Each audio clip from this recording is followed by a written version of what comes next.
चिक्कोडी येथील जोल्ले उद्योग समूहाच्या सभागृहामध्ये आमदार शशिकला जोल्ले यांची पत्रकार परिषद संपन्न झाली।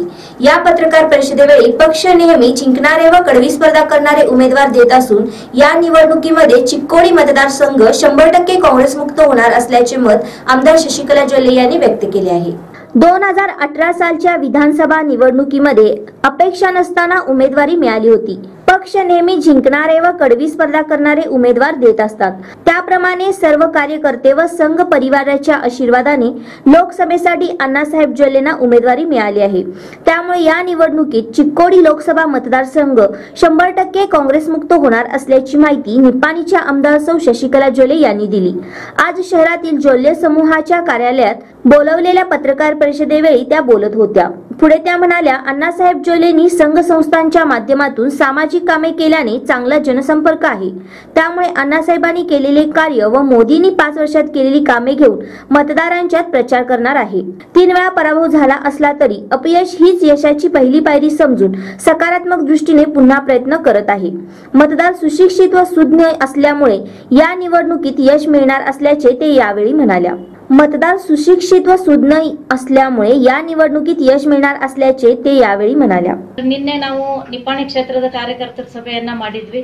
ಇವತ್ತು ಚಿಕ್ಕೋಡಿ ಪ್ರಾಮಾಣಿಕ ಪ್ರಯತ್ನವನ್ನ ಕೂಡ ಮಾಡಿದ್ರು ಮತ್ತು ದೇಶದ ರಕ್ಷಣೆಗೋಸ್ಕರ ಪುಲ್ವಾಮಾ ಅಟ್ಯಾಕ್ ಇರಬಹುದು, ಸರ್ಜಿಕಲ್ ಸ್ಟ್ರೈಕ್ ಇರಬಹುದು, ಅಭಿನಂದನ್ ಏರ್ ಕಮಾಂಡರ್ ಅಭಿನಂದನ್ ಅವರ ವಿಷಯ ಇರಬಹುದು, ಈ ರೀತಿ ಬೇರೆ ಬೇರೆ ಅನೇಕ ಒಂದು ಮಹತ್ತರವಾದಂತ ನಿರ್ಣಯಗಳನ್ನ ತಗೊಂಡು ಆ ಒಂದು ಅಲೆ ಕೂಡ ಇವತ್ತು ನಮ್ಮ ಇಡೀ ದೇಶದಲ್ಲಿ ಚುನಾವಣೆಗೆ ಎಫೆಕ್ಟ್ ಆಗೇ ಆಗ್ತದೆ। ಅದೇ ರೀತಿ ಅಣ್ಣಾ ಸಾಹೇಬರು ಕೂಡ ಅನೇಕ 28 ವರ್ಷಗಳಿಂದ ಸಂಘ ಸಂಸ್ಥೆಗಳ ಮುಖಾಂತರವಾಗಿ ಸಾಮಾಜಿಕ ಇರಬಹುದು, ಧಾರ್ಮಿಕ ಇರಬಹುದು, ಕ್ರೀಡಾ ಕ್ಷೇತ್ರದಲ್ಲಿ ಇರಬಹುದು ಅಥವಾ ಶೈಕ್ಷಣಿಕ ಕ್ಷೇತ್ರದಲ್ಲಿ ಇರಬಹುದು ಅಥವಾ ಬ್ಯಾಂಕಿಂಗ್ ಕ್ಷೇತ್ರದಲ್ಲಿ ಇರಬಹುದು, ಈ ರೀತಿ ಒಂದು ಸಮಾಜ ಸೇವೆ ಮುಖಾಂತರ ಇಲ್ಲಿ 8 ಕ್ಷೇತ್ರದಲ್ಲೂ ಕೂಡ ಅವರು ಪರಿಚಯಿತರಿದ್ದಾರೆ। ಅದು ಕೂಡ ಬರ್ತದೆ, ಕೌಂಟ್ ಆಗ್ತದೆ ಮತ್ತು ಅದರ ಜೊತೆಗೆ ಮೋದಿ ಅವರು ಏನು 5 ವರ್ಷದ ಅವರ ದೇಶದ ಸೇವೆ ಇದೆ ಅದು ಕೂಡ 100% ಕೌಂಟ್ ಆಗ್ತದೆ। ಡಿಫಿಟೆಡ್ ಕ್ಯಾಂಡಿಡೇಟ್ಸ್ ಇದ್ದಾರೆ ಮತ್ತು 8 ಕ್ಷೇತ್ರದಲ್ಲಿ ನಮ್ಮ ಭಾರತೀಯ ಜನತಾ ಪಕ್ಷದ ಸಂಘಟನಾ ಮುಖಾಂತರ ಬಂದಂತ ಎಲ್ಲಾ ಕಾರ್ಯಕರ್ತರು ಕೂಡ ಪ್ರತಿಯೊಂದು ಕ್ಷೇತ್ರದಲ್ಲಿದ್ದಾರೆ। ಮೇರಾ ಬೂತ್ ಸಬ್ಸೆ ಮಜಬೂತ್ ಅಂತಕ್ಕಂತ ರಾಷ್ಟ್ರೀಯ ಅಧ್ಯಕ್ಷರಾದಂತಹ ಅಮಿತ್ ಶಾ ಅವರು ಹಾಕಿಕೊಟ್ಟಂತ ಪ್ರತಿಯೊಂದು ಬೂತ್ನು ಕೂಡ ಹ್ಯಾಂಗ್ ಸಮರ್ಪಕವಾಗಿ ನಾವು ಹ್ಯಾಂಡಲ್ ಮಾಡಬೇಕು ಅಂತಕ್ಕಂಥದ್ದು ಈಗಾಗಲೇ ಪ್ರತಿ ಕ್ಷೇತ್ರದಲ್ಲೂ ಕೂಡ ನಮ್ಮ ಭಾರತೀಯ ಜನತಾ ಪಾರ್ಟಿ ಸಂಘಟನಾತ್ಮಕ ವಿಷಯಗಳಲ್ಲಿ ಅದನ್ನು ಕೂಡ ಈಗಾಗಲೇ ಎಲ್ಲ ಕಡೆ ರೆಡಿ ಮಾಡಿದೆ। ಇದರ ಜೊತೆಗೆ ಅಲ್ಲಿ ಇರ್ತಕ್ಕಂಥ ನಮ್ಮ ಪದಾಧಿಕಾರಿಗಳು ಮತ್ತು ಸ್ವತಂತ್ರ ಅಭ್ಯರ್ಥಿಗಳಿರ್ಬೋದು, ಅದರ ಜೊತೆಗೆ ನಮ್ಮ ಸಂಸ್ಥೆದು ಕೂಡ ಎಲ್ಲ ಕಡೆನೂ ಶಾಖೆಗಳಿರೋದ್ರಿಂದ ಅಲ್ಲೂ ಕೂಡ ಎಲ್ಲಾ ರೀತಿಯಾಗಿ ನಾವು ಸಂಘಟನೆಯಲ್ಲಿ ಮುಂದಿದೀವಿ ಅಂತಕ್ಕಂಥ ಮಾತನ್ನ ಹೇಳೋದು। ಫಲಿತಾಂಶದಲ್ಲಿ ಕತ್ತೆಯವ್ರ ನಿರ್ಣಯ ಡಿಸೈಡಿಂಗ್ ಫ್ಯಾಕ್ಟರ್ ಆಗ್ತದೆ, ಅದ್ರ ಬಗ್ಗೆ ಹೇಳ್ತೀರಿ? ಕತ್ತೆಗಳ ನಿರ್ಣಯ ಫಲಿತಾಂಶ ಮೇಲೆ ಯಾವ ರೀತಿ ಪರಿಣಾಮ ಬೀರ್ತದೆ? ನಾವು ಸಂಘಟನೆ ಮುಖಾಂತರ ಮಾಡಿರುವಂತಹ ಮೇರಾ ಬೂತ್ ಸಬ್ಸೆ ಮಜಬೂತ್ ಇದು ಇರಬಹುದು ಅಥವಾ ನಾವು ಮಾಡಿದಂತಹ ಒಂದು ಸಮಾಜ ಸೇವೆನೂ ಇರಬಹುದು, ಮೋದಿಜಿ ಅವರು ಮಾಡಿದಂತಹ ಮಹತ್ತರವಾದಂತಹ ಕಾರ್ಯಗಳಿರ್ಬೋದು, ಇದನ್ನೆಲ್ಲಾನು ನೋಡಿದಾಗ ನನಗೆ ಇದರಲ್ಲಿ ಹಿನ್ನಡೆ ಆಗ್ತದೆ ಅಂತಕ್ಕಂತ ವಿಶ್ವಾಸ ಇಲ್ಲ। ನಿಜವಾಗ್ಲೂ ಮೋದಿ ಅವರ ಒಂದು ಏನು ದೇಶಕ್ಕೆ ಸೇವೆ ಮಾಡಿದ್ದಾರೆ ಅದು ಇರಬಹುದು, ನಮ್ಮ ಸಂಘಟನೆಯಿಂದ ಆದಂತಹ ಸಂಘಟನೆ ಇರಬಹುದು, ಮತ್ತೆ ಮಾಡಿದಂತಹ ನಮ್ಮ ಸಂಘ ಸಂಸ್ಥೆಗಳ ಮುಖಾಂತರ ಮಾಡಿದಂತಹ ಸೇವೆನೂ ಇರಬಹುದು। ಇದು ನಿಜವಾಗ್ಲೂ ಜನ ಅದನ್ನ ವೈಯಕ್ತಿಕವಾಗಿ ಅವರು ಸಮರ್ಪಕವಾಗಿ ಯೋಚನೆ ಮಾಡಿಲ್ಲ ಅಂತ ಹೇಳ್ತೀವಿ। ಅಬ್ರಹಾಂ ಲಿಂಕನ್ ಅವ್ರನ್ನು ನಾವು ನೋಡ್ತೀವಿ, 9 ಸರಿ ಸೋತ್ರು, ಆದ್ರೆ ಅವರು ತಮ್ಮ ಗುರಿ ಬಿಡ್ಲಿಲ್ಲ, ತಮ್ಮ ಇಚ್ಛಾಶಕ್ತಿ ಬಿಡ್ಲಿಲ್ಲ, ತಮ್ಮ ಆತ್ಮವಿಶ್ವಾಸವನ್ನ ಬಿಡ್ಲಿಲ್ಲ, ಮತ್ತೆ ಮರಳಿ ಪ್ರಯತ್ನ ಮಾಡು ಅಂತ ಹೇಳಿ ನಮ್ಮಲ್ಲಿ ನಮ್ಮ ದೇಶದಲ್ಲಿ ನಮ್ಮ ರಾಜ್ಯದಲ್ಲಿ ನಾವೇನ್ ಕೇಳ್ತೀವಿ ಆ ಮರಳಿ ಪ್ರಯತ್ನ ಸೋತ್ವಿ ಅಂತಂದ್ರೆ ಮಗನ್ ಮುಂದೆ ಸೋತ್ವಿ ನನ್ ಮುಂದೆ ಸೋತ್ರು ಅನ್ನೋದು ಇದು ಸಮಂಜಸಕವಲ್ಲ, ಅಷ್ಟು ಹಿರಿಯ ರಾಜಕಾರಣಿಗಳು ಅನ್ನೋಂತ ಒಂದು ಮಾತು ಕೂಡ ಅಲ್ಲ। ಆದ್ರೆ ನಾವಂತೂ ಯಾವತ್ತೂ ಪಾಸಿಟಿವ್ ಆಗಿದ್ದೀವಿ, ಮತ್ತೆ ಸೋತ್ರೆ ಮತ್ತು ನಾವು ಸೋಲ್ತೀವಿ ಅನ್ನೋಂತ ಭರವಸೆನ ಇಟ್ಕೊಂಡಿಲ್ಲ, ಮತ್ತೆ ಮರಳಿ ನಾವು ಪ್ರಯತ್ನವನ್ನ ಮಾಡ್ತಾ ಇದ್ದೇವೆ। ಈ ಬಾರಿ ಈ ಅಂದಿರುವಂತ ಮಾತು ಜನ ಅವ್ರಿಗೆ ಉತ್ತರ ಕೊಡ್ತಾರೆ, ಎಷ್ಟು ಲೀಡ್ ನಲ್ಲಿ ಅಣ್ಣಾ ಸಾಹೇಬ್ರು ಗೆಲ್ತಾರೆ ಅಂತಕ್ಕಂಥದ್ದನ್ನ ಜನ ತೋರಿಸ್ಕೊಡ್ತಾರೆ। ಅದು ಜನರ ಹತ್ರ ಬಹಳ ದಿವಸ ಅವ್ರು ಅನ್ನೋದು ಅವರು ಮಾಡುವಂತ ಕಾರ್ಯಗಳನ್ನ ಎಲ್ಲ ಜನ ಈಗ ಮುಂಚೆ ತರ ಯಾರು ಅಂದ್ರೆ ಅಶಿಕ್ಷಿತರಿಲ್ಲ ಅಥವಾ ಯೋಚನೆ ಮಾಡುವಂತವ್ರು ಇಲ್ಲ ಅಂತ ಹೇಳಿಲ್ಲ, ಆದ್ರೆ ಈ ಬಾರಿ 100% ಅಣ್ಣಾ ಸಾಹೇಬ್ರು ಗೆದ್ದೇ ಗೆಲ್ತಾರೆ ಅನ್ನುವಂತ ವಿಶ್ವಾಸ ಇದೆ. ನಾವು ಯಾವತ್ತೂ ಕೂಡ ಸೋಲಿನ ಬಗ್ಗೆ ವಿಚಾರ ಮಾಡಿದವರಲ್ಲ. ಮತ್ತೆ ನಾವು ಒಂದ್ ಹೆಜ್ಜೆ ಮುಂದೆ ಇಟ್ಟು ಮತ್ತೆ ಪ್ರಯತ್ನ ಮಾಡುವಂತವ್ರು, ಪಾಸಿಟಿವ್ ಆಗಿ ವಿಚಾರ ಮಾಡುವಂತವ್ರು, ಸೋಲೆ ಗೆಲುವಿನ ಮೊದಲ ಮೆಟ್ಟಿಲು ಅಂತ. ನಮ್ಮ ವಿಧಾನಸಭಾ ಏನು ಚುನಾವಣೆ ಇತ್ತು ಅವತ್ತು ನಾವು ಅಪೇಕ್ಷೆ ಕೂಡ ಮಾಡಿರ್ಲಿಲ್ಲ. ಆದ್ರೆ ರಾಜ್ಯದ ನಾಯಕರಿರ್ಬೋದು, ಜಿಲ್ಲೆಯ ನಾಯಕರಿರ್ಬೋದು ಅಥವಾ ರಾಷ್ಟ್ರೀಯ ನಾಯಕರಿರ್ಬೋದು, ಏನೋ ಒಂದು, ಯಾಕಂದ್ರೆ ಗೆಲ್ಲುವಂತ ಅಭ್ಯರ್ಥಿಗಳನ್ನು ಕೂಡ ನೋಡ್ಬೇಕಾಗ್ತದೆ, ಯೋಚನೆ ಮಾಡ್ಬೇಕಾಗ್ತದೆ. ಬಹಳಷ್ಟು ಬೇರ್ ಬಿಟ್ಟಂತ ಕ್ಷೇತ್ರಗಳಲ್ಲಿ ಯಾರು ಅವರಿಗೆ ಟಫ್ ಫೈಟ್ ಕೊಡಬಹುದು ಅಂತಕ್ಕಂತ ಯೋಚನೆನೂ ಕೂಡ ಪಕ್ಷದಿಂದ ಮಾಡ್ಬೇಕಾಗ್ತದೆ.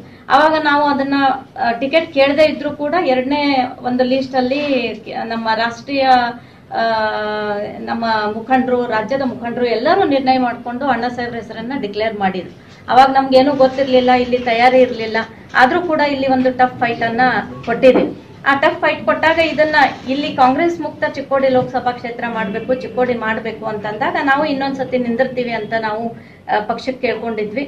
ಪಕ್ಷದ ಎಲ್ಲ ಮುಖಂಡರು ಇರ್ಬೋದು ಅಥವಾ ನಮ್ಮ ಸಂಘ ಪರಿವಾರದವರು ಇರ್ಬೋದು ಅಥವಾ ಎಲ್ಲ ನಮ್ಮ ಕಾರ್ಯಕರ್ತರು ಇರ್ಬೋದು, ಎಲ್ಲರೂ ಕೂಡ ಆಶೀರ್ವಾದ ಮಾಡಿ ಮತ್ತೆ ನಮಗೆ ಟಿಕೆಟ್ ಸಿಕ್ಕಿದೆ. ಈಗ ಅದಕ್ಕೋಸ್ಕರ ಅಂದ್ರೆ ನಾವು ಮುಂಚೆಯಿಂದ ಇದು ಕುಟುಂಬ ರಾಜಕಾರಣ ಇಲ್ದಿದ್ರು ಪಕ್ಷದವ್ರು ನಮ್ಮ ಮೇಲೆ ಜವಾಬ್ದಾರಿ ಹಾಕಿದ್ರು, ಅದನ್ನ ಯಶಸ್ವಿಯಾಗಿ ಮಾಡಿದೀವಿ. ಈಗ ಒಂದ್ ಚಾನ್ಸ್ ಕೊಡ್ರಿ, ಇಲ್ಲಿ ನಾವು ಪರಿವರ್ತನೆಯನ್ನ ಮಾಡಿ ತೋರಿಸ್ತೀವಿ ಅಂತಕ್ಕಂಥ ಮಾತನ್ನ ಇಟ್ಕೊಂಡು ಅವರಿಗೆ ಟಿಕೆಟ್ ಕೇಳಿದ್ವಿ. ಆ ರೀತಿ ಅವರು ನಮ್ಗೆ ಇವತ್ತು ಆಶೀರ್ವಾದ ಮಾಡಿದ್ದಾರೆ. ಅದಕ್ಕೆ ಇದು ನಾವು ಬೇಕು ಅಂತ ಕೇಳಿದ್ ಇರ್ಲಿಲ್ಲ ವಿಧಾನಸಭೆಯಲ್ಲಿ, ಆದ್ರೆ ಅದನ್ನ ಈಗ ಮಾತ್ರ ಕೇಳಿದೀವಿ, ಕೊಟ್ಟಿದ್ದಾರೆ. ಇಲ್ಲಿ ಏನಾದ್ರೂ ಒಂದು परिवर्तन विशेषವಾಗಿ ಮಾಡಿ ತೋರಿಸಬೇಕು ಅಂತ ಹೇಳಿ इच्छेनं इट्ಕೊಂಡು ಈಗ नाविब्रू. यावेळी बोलताना भाजपच्या स्टार प्रचारक व अभिनेत्री मालविका अविनाश म्हणाल्या, 5 वर्षापूर्वी काळा पैशावर प्रतिबंध, सीमेचे रक्षण, सैनिकांच्या समस्यांसह देशाला आर्थिकदृष्ट्या सक्षम करणारा मी प्रधानसेवक चौकीदार असल्याचे पंतप्रधान नरेंद्र मोदी यांनी सांगितले होते. याचा राहुल गांधींनी वेगळा अर्थ काढला. त्यामुळे भाजपकडून संपूर्ण देशात मैं भी चौकीदार अभियान सुरू आहे. उद्या या अभियानाअंतर्गत मोदी देशभरात मतदारांशी व्हिडिओ कॉन्फरन्सिंगद्वारे संपर्क साधणार आहेत. या अभियानात चिक्कोडी येथे जगदीश हिरेमनी, कोल्हापूर येथे स्मृती इराणी, दावणगिरी येथे सुरेश कुमार, कलबुर्गी येथे लक्ष्मण सौदी यांच्यासह विविध ठिकाणी इतर मान्यवर सहभागी होणार आहेत. कर्नाटकातील युती सरकारात शक्ती उरलेली नसून निजत काँग्रेसमध्ये स्पष्ट मतभेद दिसत आहेत. राज्यात 8 तारखेला म्हैसूर, चित्रदुर्ग येथे मोदींची सभा होणार आहे. चिक्कोडी लोकसभेच्या प्रचारासाठी केंद्रीय नेते येणार असल्याचे ते यावेळी म्हणाल्या. केंद्रातील भाजप सरकारने केलेल्या कामाची माहिती पोहोचवण्यासाठी राज्यात 124 विधानसभा मतदारसंघात प्रबुद्ध चर्चासत्राचे आयोजन करण्यात आले असून आपण 5 जिल्ह्यांमध्ये प्रचार कार्यात सहभागी झाल्याचे ते यावेळी म्हणाल्या. ನನಗನ್ಸುತ್ತೆ ಈ ಮೀಸಲಾತಿ ಮಹಿಳೆಯರಿಗೆ 33% ಮೀಸಲಾತಿ ಬರುವವರೆಗೂ ಈ ರೀತಿಯ ಅಂದ್ರೆ ಯಾರು ಗೆಲ್ಲುವ ಕ್ಯಾಂಡಿಡೇಟ್ ಯಾರು ಇರ್ತಾರೋ ಅವರಿಗೆ ಆದ್ಯತೆಯನ್ನ ಕೊಡಲಾಗುತ್ತೆ ಅಂತ ನನಗನ್ಸುತ್ತೆ. ಒಟ್ಟು ದೇಶದಲ್ಲಿ ಈ ಬದಲಾವಣೆ ಆಗ್ಬೇಕಾಗಿದೆ. ಪ್ರತ್ಯೇಕವಾಗಿ ಒಂದು ಪಕ್ಷದಲ್ಲಿ ಇದೆ, ಇನ್ನೊಂದು ಪಕ್ಷದಲ್ಲಿ ಇಲ್ಲ ಅಂತಲ್ಲ. ಕಾಂಗ್ರೆಸ್ ಪಕ್ಷದಲ್ಲೂ ಅದೇ ಆಗಿದೆ, ಎಲ್ಲಾ ಪಕ್ಷಗಳಲ್ಲೂ ಅದೇ ಆಗಿದೆ. ಹಾಗಾಗಿ 33% ಅಸೆಂಬ್ಲಿ ಮತ್ತು ಸಂಸತ್ನಲ್ಲಿ ಮೀಸಲಾತಿ ಬರುವವರೆಗೂ ಈ ತೊಂದರೆಯನ್ನ ಎದುರಿಸಬೇಕಾಗತ್ತೆ ಮಹಿಳೆಯರು ಅಂತ. ನಾನು ಭಾರತೀಯ ಜನತಾ ಪಕ್ಷಕ್ಕಾಗಿ ಕೆಲಸ ಮಾಡ್ತೀನಿ. ನನಗೆ ಸ್ಟಾರ್ ಪ್ರಚಾರಕ್ ಅನ್ನುವಂತಹ ಒಂದು ಹೊಣೆಯನ್ನ, ಒಂದು ಜವಾಬ್ದಾರಿಯನ್ನ ಭಾರತೀಯ ಜನತಾ ಪಕ್ಷ ವಹಿಸಿದೆ. ಹಾಗಾಗಿ ಭಾರತೀಯ ಜನತಾ ಪಕ್ಷ ಎಲ್ಲೆಲ್ಲಿ ಹೋಗಿ ಪ್ರಚಾರ ಮಾಡಿ ಅಂತ ನನಗೆ ಜವಾಬ್ದಾರಿಯನ್ನು ವಹಿಸ್ತಾರೋ ಅದನ್ನ ಮಾಡ್ತೀನಿ. ಇವತ್ತು ಚಿಕ್ಕೋಡಿ ಕಳಿಸಿದ್ದಾರೆ ಜೊಲ್ಲೆ ಅವರಿಗಾಗಿ, ನಂತರ ಸುರೇಶ್ ಅಂಗಡಿ ಅವರಿಗಾಗಿ, ಹಿಂದೆ ನಾನು ಬೀದರ್ಗೆ ಹೋಗಿದ್ದೆ. ಹೀಗೆ ಎಲ್ಲಿ ಕಳಿಸ್ತಾರೋ ಅಲ್ಲಿಗೆ ನಾವು ಹೋಗ್ತೀವಿ. ಸುಮಲತಾ ಅವರಿಗೆ ಅವರು ಪಕ್ಷೇತರ ಅಭ್ಯರ್ಥಿಯಾಗಿ ಚುನಾವಣೆಯನ್ನ ಎದುರಿಸ್ತಾ ಇದ್ದಾರೆ. ಅವರು ಆ ನಿಮಿತ್ತ ಭಾರತೀಯ ಜನತಾ ಪಕ್ಷ ಈಗಾಗಲೇ ಕೇಂದ್ರದಿಂದ ಕೂಡ ನಮಗೆ ಸೂಚನೆ ಬಂದಿದೆ. ಹಾಗಾಗಿ ಅವರಿಗೆ ನಾವು ಬೆಂಬಲವನ್ನ ಸೂಚಿಸ್ತೀವಿ ಅನ್ನೋದು ಈಗ ಅಧಿಕೃತವಾಗಿ ನಮ್ಮ ರಾಜ್ಯದ ಅಧ್ಯಕ್ಷರಾದಂತಹ ಯಡಿಯೂರಪ್ಪನವರೇ ಘೋಷಣೆ ಮಾಡಿದ್ದಾರೆ. ಆದರೆ ಅದರಲ್ಲಿ ಯಾವುದೇ ಗೊಂದಲವಿಲ್ಲ, ಭಿನ್ನಾಭಿಪ್ರಾಯವಿಲ್ಲ. ಎಲ್ಲರೂ ಸೇರಿ ಅವರನ್ನ ಬೆಂಬಲಿಸಬೇಕು ಅನ್ನುವಂಥದ್ದು ಭಾರತೀಯ ಜನತಾ ಪಕ್ಷದ ನಿಲುವಾಗಿದೆ. ಹಾಗಾಗಿ ನಾವು ಅಲ್ಲಿ ಅಭ್ಯರ್ಥಿಯನ್ನ ಕೂಡ ಚುನಾವಣಾ ಕಣಕ್ಕೆ ಇಳಿಸಿಲ್ಲ. ನಮ್ಮದು ಪೂರ್ವ ಸಿದ್ಧತೆ ಹೆಚ್ಚು. ಯಾವಾಗಲೂ ಭಾರತೀಯ ಜನತಾ ಪಕ್ಷದಲ್ಲಿ ಯಾವುದೇ ರೀತಿಯ ಅಭ್ಯರ್ಥಿಯ ಘೋಷಣೆಗೆ ನಾವು ಕಾಯೋದಿಲ್ಲ. ಮುಂಚಿತವಾಗಲೇ ಕೆಲಸದಲ್ಲಿ ನಾವು ತೊಡಗಿರ್ತೀವಿ. ಅದು ಶಕ್ತಿ ಕೇಂದ್ರದ ಜೋಡಣೆ ಕೆಲಸ ಇರಬಹುದು ಅಥವಾ ಬಂದಿರುವ ಕೆಲಸ. ಒಂದು ಪ್ರಬುದ್ಧರ ಗೋಷ್ಠಿ ಅನ್ನುವಂಥದ್ದನ್ನು ಉದ್ದೇಶಿಸಿ ಮಾತನಾಡೋದು. ರಾಜ್ಯದ 224 ಕ್ಷೇತ್ರಗಳಲ್ಲಿ ನಾವು ಈ ಪ್ರಬುದ್ಧರ ಗೋಷ್ಠಿಯನ್ನು ಮಾಡಿದ್ದೇವೆ. ನಾನು ಸುಮಾರು 5 ಜಿಲ್ಲೆಗಳಿಗೆ ಈ ಗೋಷ್ಠಿಯ ನಿಮಿತ್ತ ಹೋಗಿದ್ದೇನೆ. ಸಮಾಜಮುಖಿ ಕೆಲಸ ಮಾಡುವಂತಹ ಬೇರೆ ಬೇರೆ ವೃತ್ತಿಗಳಲ್ಲಿ ತೊಡಗಿರುವಂತಹ ನಾಗರಿಕರು, ಅವರು ಭಾರತೀಯ ಜನತಾ ಪಕ್ಷದಲ್ಲಿ ತೊಡಗಿರೋರಾಗಿರೋದಿಲ್ಲ, ಜನಸಾಮಾನ್ಯರು, ಸಮಾಜದಲ್ಲಿ ತೊಡಗಿರುವಂಥವ್ರು, ಇಂಥವರನ್ನ ಉದ್ದೇಶಿಸಿ ಭಾರತೀಯ ಜನತಾ ಪಕ್ಷದ 5 ವರ್ಷದ ಕೆಲಸವನ್ನು ಅವರ ಮಡಿಲಿಗೆ ಹಾಕಿ ಅದರ ಮೂಲಕ ನಮ್ಮ ಕೆಲಸವನ್ನು ದೇಶದ ಎಲ್ಲೆಡೆ ಪಸರಿಸುವಂತಹ ಒಂದು ಕೆಲಸ ಈ ಪ್ರಬುದ್ಧರ ಗೋಷ್ಠಿ. ಅದರ ನಿಮಿತ್ತ ಇವತ್ತು ಅಥಣಿಯಲ್ಲಿ ಒಂದು ಗೋಷ್ಠಿ ಸಂಜೆ 4 ಗಂಟೆಗಿದೆ. ಈ ಮೈ ಬಿ ಚೌಕಿದಾರ್ ಬಹಳ ಒಂದು ವಿಶೇಷವಾದ ಮತ್ತು ಅದ್ಭುತವಾದ ಒಂದು ಕಲ್ಪನೆ. ಈ ಹಿಂದೆ ಸುಮಾರು 3-4 ರಾಹುಲ್ ಗಾಂಧಿಯವರು ಅದನ್ನೇ ಒಂದು ಅವರು ನಮ್ಮ ಮೇಲೆ ಇಲ್ಲದ ಸಲ್ಲದ ಸುಳ್ಳು ಆರೋಪಗಳನ್ನು ಹೊರಿಸೋದಕ್ಕಾಗಿ ಬೇರೆ ರೀತಿಯ ಶಬ್ದ ಪ್ರಯೋಗವನ್ನು ಮಾಡಿದ್ರು. ಈ ಚೌಕಿದಾರಿಗೆ ಬೇರೆ ರೀತಿಯ ಒಂದು ಅಡ್ಡ ಹೆಸರನ್ನ ಅವರು ಸೇರಿಸಿದ್ರು. ಅದನ್ನು ಅಲ್ಲಗಳೆಯೋದಕ್ಕಾಗಿ ದೇಶದಲ್ಲಿರುವ ಎಲ್ಲ ಪ್ರತಿಯೊಬ್ಬ ನಾಯಕರಿಗೂ ಚೌಕಿದಾರನೇ, ದೇಶವನ್ನು ಕಾಯುವಂತಹ ಚೌಕಿದಾರನೇ ಅನ್ನುವಂತಹ ಒಂದು ಪರಿಕಲ್ಪನೆಯ ಒಂದು ಅದ್ಭುತವಾದ ಒಂದು ಕಾರ್ಯಕ್ರಮ ಇದು.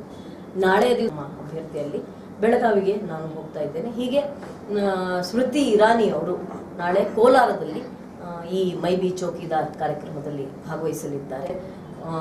ಹೊಂದಾಣಿಕೆ ಹೆಸರಿನ ಮಾತ್ರಕ್ಕಿದೆಯೇ ವಿನಃ ಯಾವ ರೀತಿಯ ಮೈತ್ರಿಯೂ ಇಲ್ಲ, ಯಾವ ರೀತಿಯ ಒಳ್ಳೆಯ ಸಂಬಂಧವೂ ಇಲ್ಲ. ಅಲ್ಲಲ್ಲಿ ಒಡಕುಗಳು, ಅಲ್ಲಲ್ಲಿ ಭಿನ್ನಾಭಿಪ್ರಾಯಗಳು ಬಹಳ ಸ್ಪಷ್ಟವಾಗಿ ಬಂದಿದೆ.